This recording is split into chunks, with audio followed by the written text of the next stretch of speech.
এত বৃষ্টি কার ভালো লাগে বলো গাইস। ডেলি ডেলি বৃষ্টি পড়ছে, এখনও অবধি বৃষ্টি পড়ছে, তাই আমরা এক ফাঁক করে বেরিয়ে পড়লাম যখন একটু বৃষ্টিটা থেমেছিল। কোথায় যাচ্ছি বলো তো গাইস, বুঝতেই পারছো, আবারও নিমন্ত্রণ করতেই যাচ্ছি। আমরা সবাই মিলে চলে গেছি কোথায় বলো তো, আজকে আমাদের একটা পিসি বাড়ি গেছিলাম। আর এই দেখো পিসিরা থাকে হচ্ছে ফ্ল্যাটে, পিসি ওই দূর থেকে আমাদের দেখছে গাইস।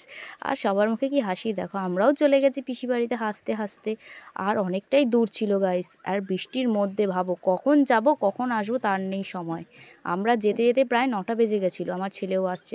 আর এদিকে দেখো পিসি কি হাসি, আর এদিকে পিসির মেয়েও কি হাসি, আমি গিয়ে দেখো। আর আমার ছেলেও এদিকে চলে এসেছে, জুতো খুলছে। ও চেনে, এর আগেও একবার দুবার এসেছে, আমাদেরও আসা হয়েছে। আর এই দেখো আমাদের ছোট্ট সদস্য পিসির ছোট মেয়েটা, আর এখানে সবাই এসে কি হাসাহাসি হুড়োহুড়ি, বিয়ে নিয়ে কত আনন্দ সবার শুরু হয়ে গেছে। আর আমার ছেলেকে দেখো, ওর বুনু, এটা হবে ওর কে হবে বলো তো, পিপি হবে, কিন্তু ও বুনু বুনু ডাকে। আর এখানে সবাই মিলে আমরা গল্প করছি বসে। আর এখানে পিসা রয়েছে বা আমার শ্বশুরমশাই রয়েছে, আর এই পুন পুন তো আমাদের কোলেই রয়েছে, আর আমিও আছি গাইস।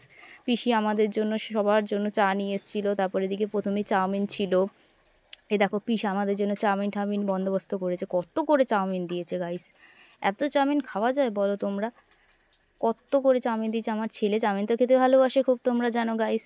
তা আমার প্লেটটা দেখো তোমরা, এই দেখো ভিডিওর মধ্যে কত করে চাউমিন দিয়েছে। আমার আর রাতের ডিনারটা হবে না, বুঝতেই পেরেছি, রাতে এটাই আমার ডিনার। দেখো গাইস চাউমিনটা খেতে কিন্তু দারুণ ছিল। আর এদিকে দেখো আরেকটা পিসা, এটা ছোটো পিসার বলে আমার ছেলে আর মেয়ে বসে রয়েছে। পিসি প্রথমে চা দিয়েছিল আমাদের জন্য, চা খেয়েছিলাম। দেখো গাইস আমি নিয়ে বসে পড়েছি চা, ওয়েদারটা ঠান্ডা ছিল বলেই চাটা খেয়েছিলাম। তারপর খেয়েছিলাম চাউমিন, চাউমিনটা কিন্তু ঝাল ঝাল ছিল, আর এই চাউমিনটা বেশি মশলাও ছিল না। এই রহড়া থেকেই নিয়ে এসছে পিসা, চাউমিনটা ভালোই বানিয়েছে চাউমিনটা খেতে। এক প্লেট চাউ আমি বসে বসে একা একাই খাচ্ছিলাম। আর এই দেখো সবাই এখানে বসেছিল, আমরা চাউমিন টাউমিন খেয়ে বেরিয়ে পড়েছি গাইস। আর এদিকে দেখো এই ফ্ল্যাটের পাশেই একটা পাপ্পি ছিল, আর আমার ছেলে দেখো পাপ্পিটাকে দেখে ভয়ও পাচ্ছে আর আনন্দও পাচ্ছে, বারবার করে এখানে আসছে ওর কাছে।